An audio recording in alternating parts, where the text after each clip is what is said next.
মধ্যপ্রাচ্য জয়ের আশা নিয়ে শুরু করা যুদ্ধের সর্বহারা হয়ে ফেরত যেতে হচ্ছে নেতানিয়াহুকে।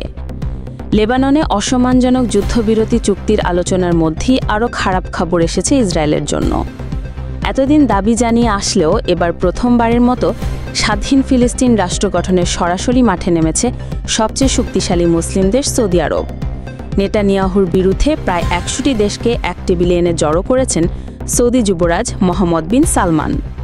মুসলিম দেশগুলোর অন্যতম দুই স্তম্ভ সৌদি ও ইরানের মধ্যে কয়েক দশক ধরে ছিল বৈরী সম্পর্ক, আর এই শত্রুতা উস্কে দেওয়ার পেছনে অব্যাহতভাবে কাজ করা যাচ্ছে ইসরায়েলের মিত্র যুক্তরাষ্ট্র।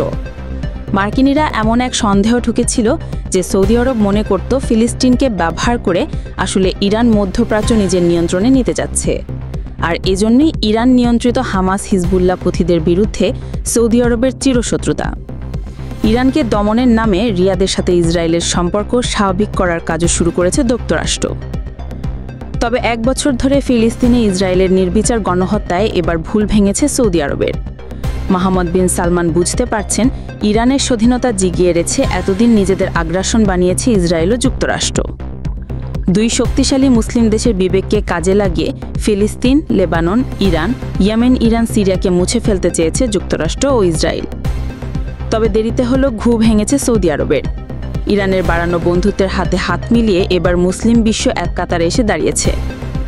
গাজায় জুড়ে ১ বছরের বেশি সময় ধরে চালানো গণহত্যায় সৌদির সমর্থন আদায় করা তো দূরের কথা, মুসলিম দেশগুলোর কাছে ইসরায়েল এখন শুধুই ঘৃণিত।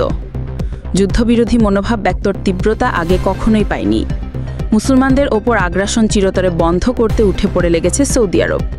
গেল সেপ্টেম্বরে স্পষ্ট ভাষায় জানিয়ে দেন ফিলিস্তিনের স্বাধীনতা ছাড়া ইসরায়েলের সাথে কোনোদিনই সম্পর্ক স্থাপন করবে না সৌদি।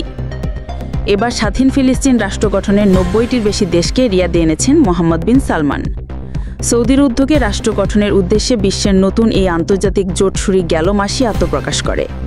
এর মাধ্যমে ফিলিস্তিনের স্বাধীনতা আদায়ের মাধ্যমে আফ্রিকার মধ্যপ্রাচ্য, ইউরোপ ও এশিয়ার মতো দেশগুলো এক কাতারে সমবেত হয়েছে। বুধবারের এই বৈঠকে ইসরায়েলকে কড়া হুঁশিয়ারি দিয়েছে সৌদি আরব।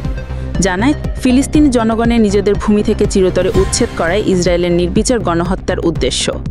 তবে সেটা সৌদি আরব হতে দেবে না। ফিলিস্তিন জুড়ে ইসরায়েলের দানবীয় আগ্রাসনের বিরুদ্ধে তীব্র নিন্দা জানিয়ে দ্রুত অস্ত্রবিরতি কার্যকরে নেতানিয়াহু হুঁশিয়ারি দেন সৌদি পররাষ্ট্রমন্ত্রী। নিরীহ ফিলিস্তিনিদের ওপর নেতানিয়াহুর আগ্রাসন বন্ধে স্বাধীন ফিলিস্তিন রাষ্ট্র গঠনের কোনো বিকল্প নেই বলেও স্পষ্ট বার্তা দেয় সৌদি। জাতিসংঘের ১৯৩টি রাষ্ট্রের মধ্যে ১৪৬টি দেশ ফিলিস্তিনকে স্বীকৃতি দিয়েছে। তবে সব আন্তর্জাতিক আইনকে তুচ্ছ করে যুক্তরাষ্ট্রের বদ্ধতের মধ্যে গাজাকে মাটির সাথে মিশিয়ে দেওয়ার মিশনে নেমেছে নেতানিয়াহু। ১ বছরে ইসরায়েলি দখলদার বাহিনীর হাতে ৪৩,০০০-এর বেশি ফিলিস্তিনি মৃত্যু হয়েছে।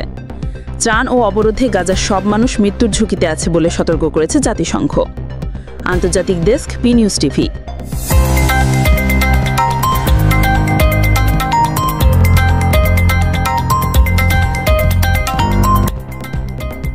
সত্যের সন্ধানে নির্ভীক, পি নিউজ টিভি।